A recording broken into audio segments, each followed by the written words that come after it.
Hi friends, তোমরা দেখছো বগুড়ানা blog. তোমরা সব কেমন আছো? আশা করি সব ভালো আছো। কিন্তু আমি ভালো নেই, শরীরটা খুবই খারাপ, ঠান্ডা লেগেছে। বুঝতেই পারছো, নাকে নাকে কথা বলছি। আর কালকে হঠাৎ ইচ্ছা হলো একটু বড়া দিয়ে পেঁয়াজ দিয়ে লঙ্কা দিয়ে মেখে পান্তা ভাত খাবো। মানে পান্তা ভাত তো সেরকম ছিল না, মানে গরম ভাত ঠান্ডা হয়ে গেছিলো, সেটাকে দুপুরে রান্না হয়েছিলো, সেটাকে ঠান্ডা করে রাতে দেড়টার মতো জল ঢেলে খাওয়া হয়েছে। দেখতে থাকো, সঙ্গে থাকো। অনেকদিন ধরে ব্লগ দিতে পারছি না, এমনি ওয়েদার কীরকম জানতেই পারছো, বুঝতেই পারছো। মাঝে সাথে একটু লাইভ করছি, আর তোমাদের অনেকটা ভিউজ কমে গেছে।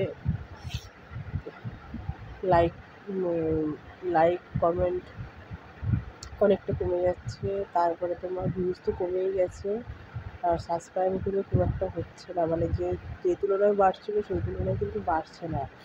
আমার কথা বলতে প্রচণ্ড কষ্ট হচ্ছে। কিন্তু কালকে মানে ভিডিওটা যখন করেছি তখন কথা বলা হয়েছিল, কিন্তু কথাগুলো মানে কিছু কিছু জায়গায় একটা মানে মানে যেহেতু স্পিড বাড়িয়ে দিয়েছি, সেই হিসাবে মানে কথাগুলো বিচ্ছিরি লাগছে শুনতে। ওই জন্য কথাগুলোকে মানে সাউন্ড অফ করে আবার নতুন করে ভয়েস দিচ্ছি। তার জন্য দেখো, আবার ব্লগ দেবো, কারণ সেইভাবে ব্লগ করতে পারছি না, অসুবিধাও হচ্ছে, প্রবলেম তো হচ্ছেই। যেহেতু গরমকাল, এটা একটা কাজ করতে করতে একটু শুতে ইচ্ছা হচ্ছে বা একটু বসতে ইচ্ছা হচ্ছে, তার মধ্যে শরীরটা খারাপ, ঠান্ডা লেগেছে। সবাই ভালো থেকো, সুস্থ থেকো, আর এই গরমে বেশি বেশি করে জল খাবে। এরকম